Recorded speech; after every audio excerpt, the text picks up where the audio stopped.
All right, good morning. So my name is Travis Jones. I'm a regenerative ranching advisor for Noble Research Institute. And today I'm going to be talking about decision points. But before we get into that, let's talk a little bit about, who we are and what we do. So Noble Research Institute, we're one of the largest independent research organizations, agricultural resource organizations out there. We've been in the game for a long time, established in 1945. Everything that we do is to support farmers and ranchers and education. Right now, we're focusing on regenerating soil, and part of the way that we do that is through some of our educational products. So, what are we about? So, our mission is to guide farmers and ranchers in applying regenerative principles. That one, they're going to yield a healthier soil. Two, that's going to increase the productivity of our grazing lands. And the third thing is to show that business success. Okay, that's our mission. That's what we've been doing. Uh, and like I mentioned, one of the ways we're going to do that is through our educational products. And so the educational product that I'm going to be referencing today is our Business of Grazing course. Okay, the Business of Grazing course has been developed, to give farmers and ranchers a sense of how to have a regenerative mindset and how to uh, how to move forward from there. Okay, so what we're going to talk about in the business of grazing, those key takeaways. We're going to teach people how to use those practices that are going to affect the profit, soil health, and animal health as well.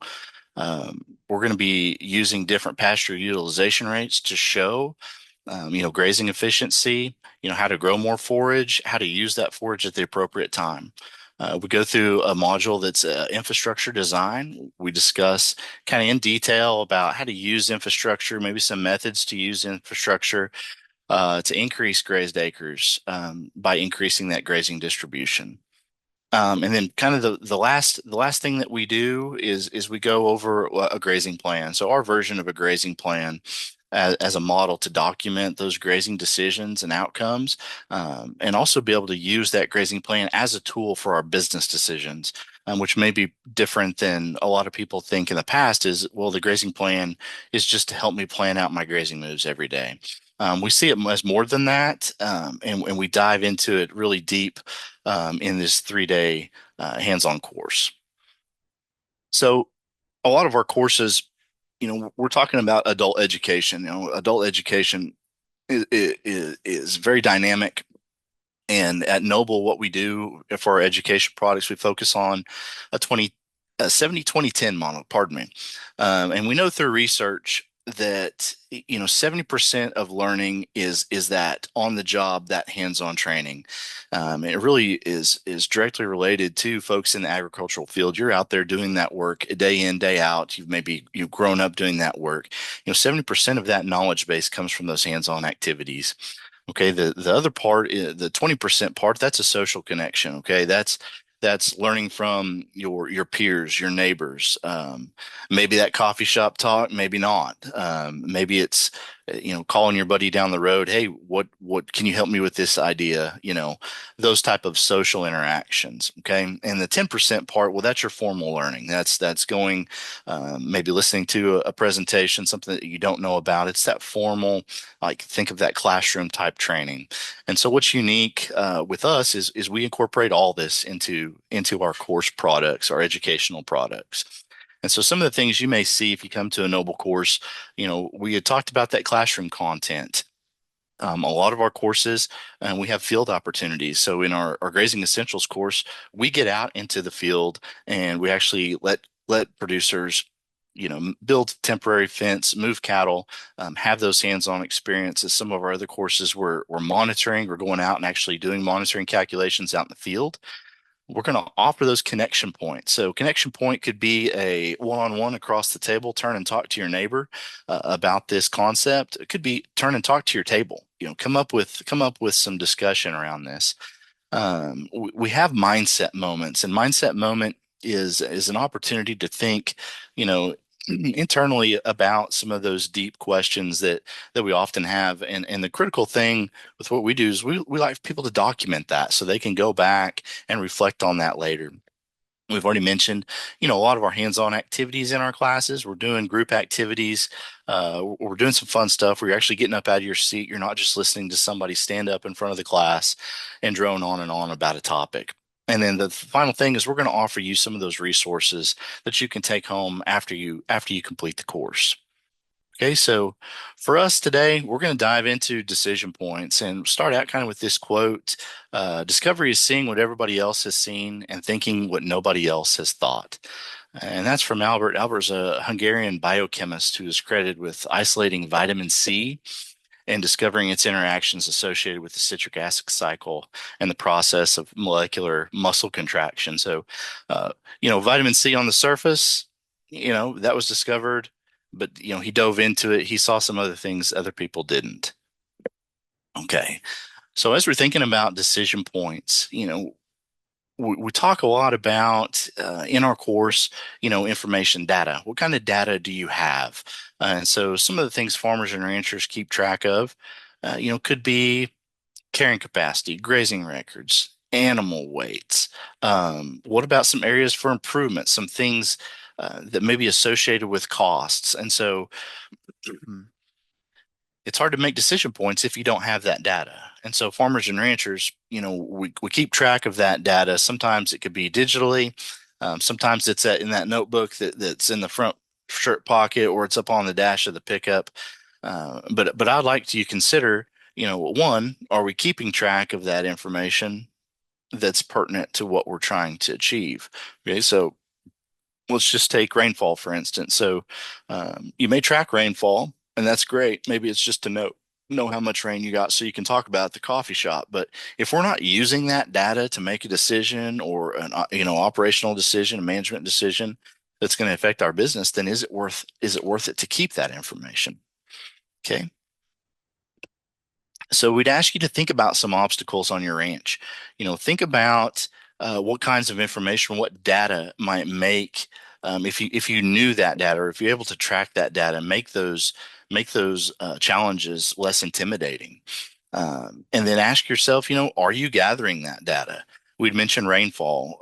In drought, the time to prepare for drought is not in drought. That's ahead of you need to prepare for drought ahead of time. So some of the things that we want to show, the power of capturing that data is it can show a trend. For business decisions, trends could be pretty handy. Um, Helps with actually planning your grazing events. So some of that data you may know, well, because we had that lack of rainfall, the water in that pasture is going to be insufficient for the amount of cattle that I have. So then that data can help spur, management decisions, which in turn impact your business decisions. Okay. So we'd ask people, even as you're sitting here with us today, take a little bit of time, reach and get a scratch piece of paper, and make a list of that data that you're collecting now. And maybe this has kind of inspired you to maybe think of some different data that you want to collect, maybe different methodology. Maybe it's like, well, we can track data on a website, or I do need to document this down on a daily basis or weekly basis so I can make some decisions from it.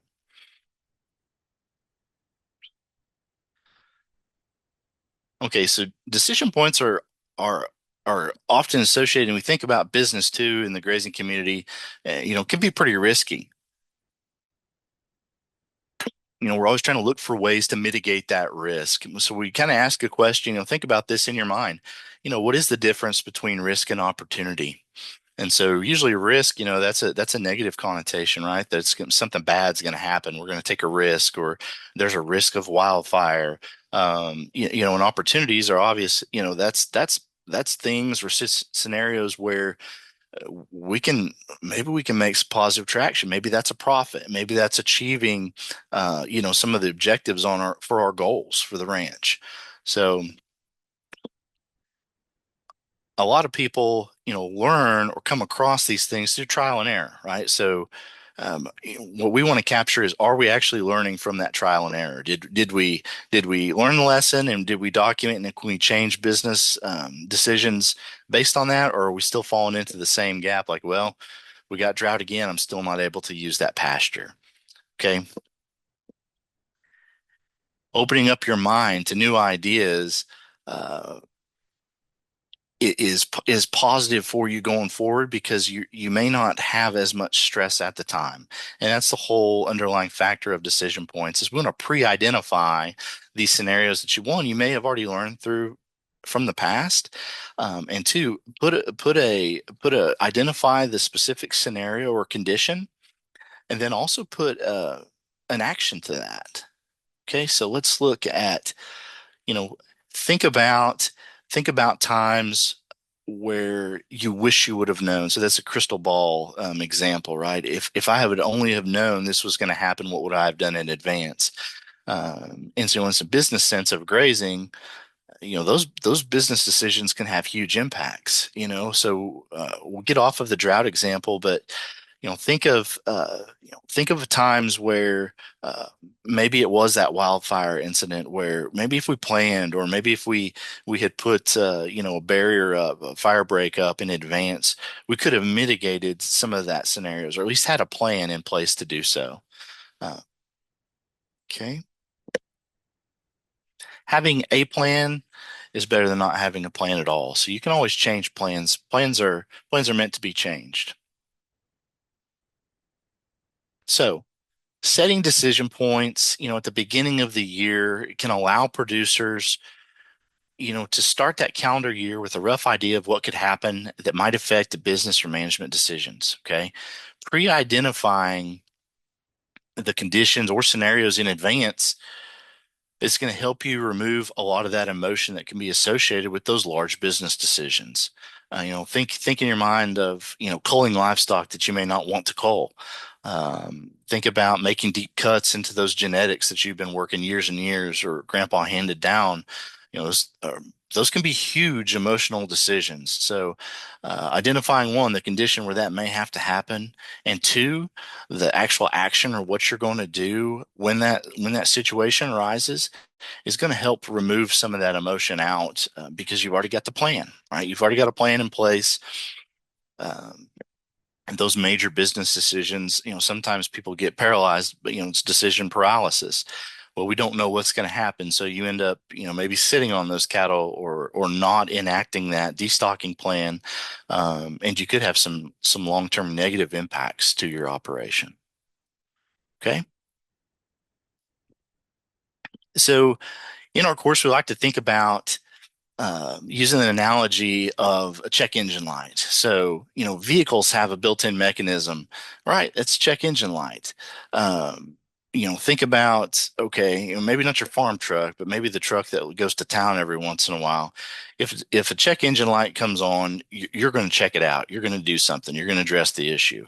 Maybe not so much on some of these old farm pickups. There's been a lot of them I've been in where the yellow light stays on all the time. There's nothing you can do about it. Having a process in place that's going to allow you to move forward once that light comes on. Like, hey, I've identified it. This is what's going to happen when this comes on. Help you move down the road. Okay, so there's our check engine light. Um,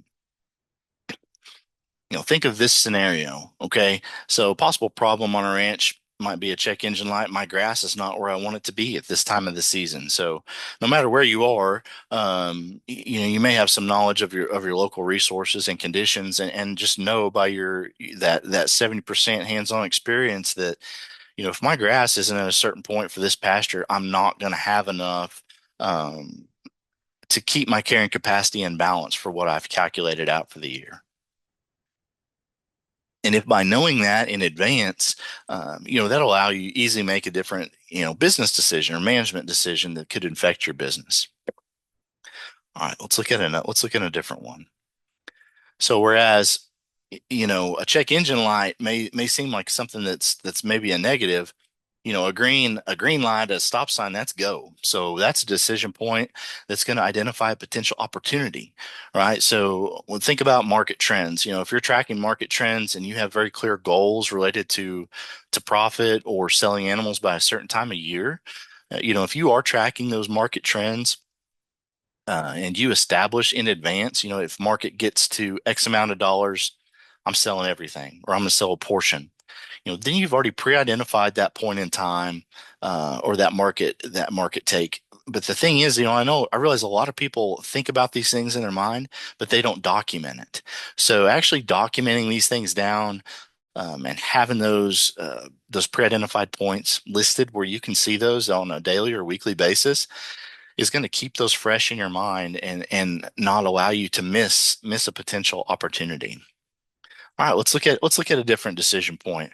Um, so when we talk about these, there's always a defining condition. We've identified what's going to happen or what could potentially happen, and then we're going to have an action. So the example we like to give is, half my year's forage should have been grown by June 15th.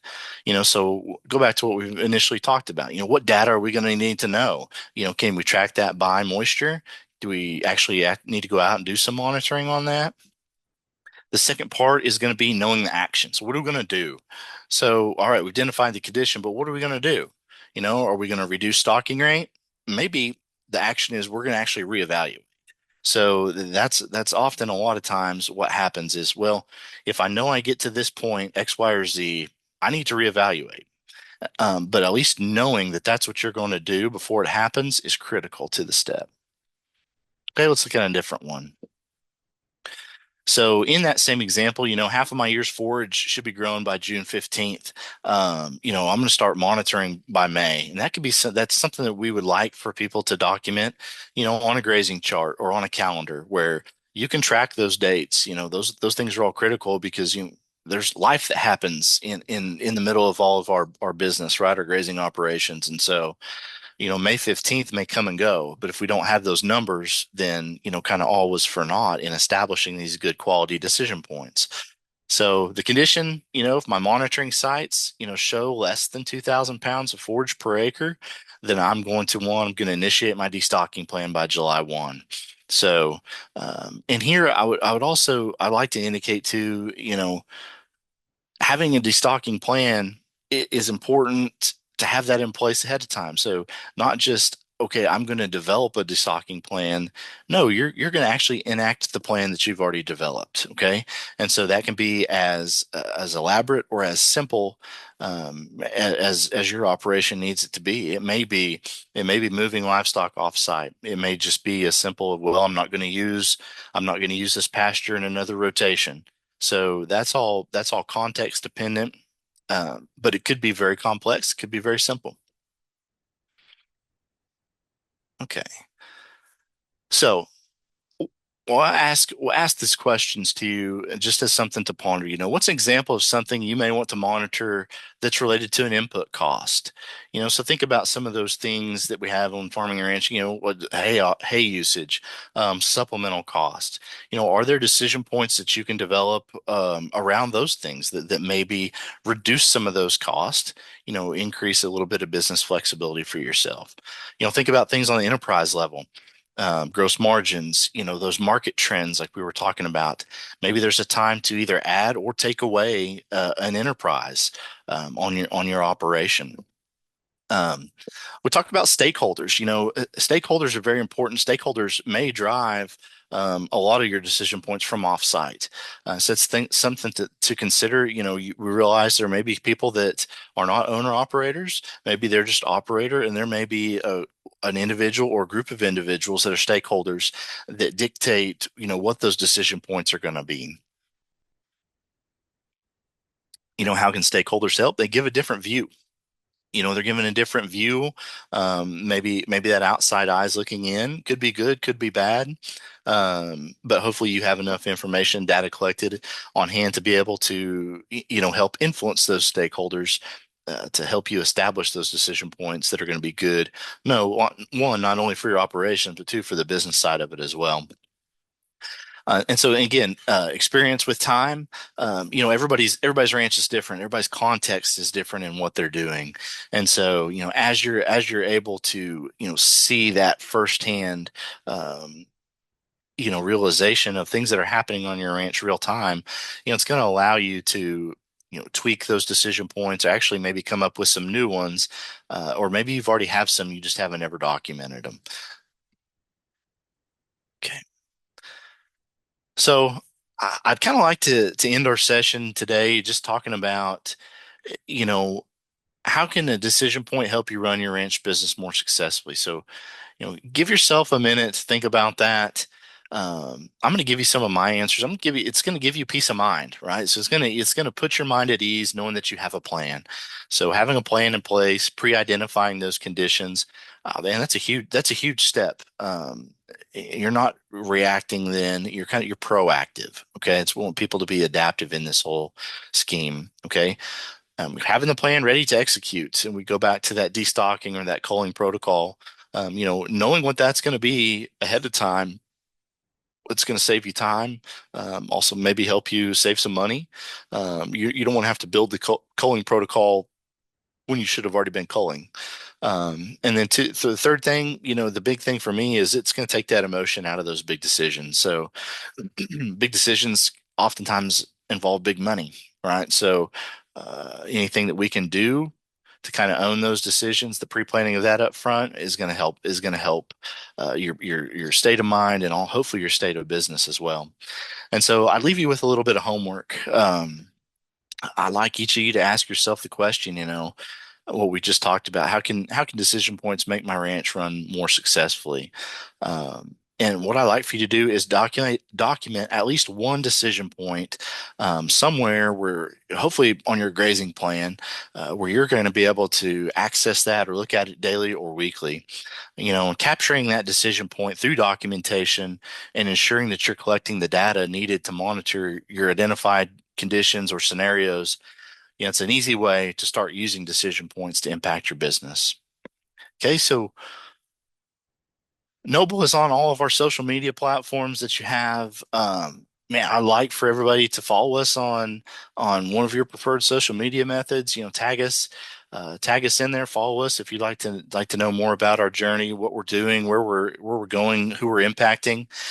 And then finally, we'd like for you to kind of sign up, for our weekly newsletter. That kind of gets you tied in with us. It's electronic email to your inbox. And we'd just like for you to find us at noble.org. We've got a brand new website. We'd appreciate if you got on there and checked us out. Thank you.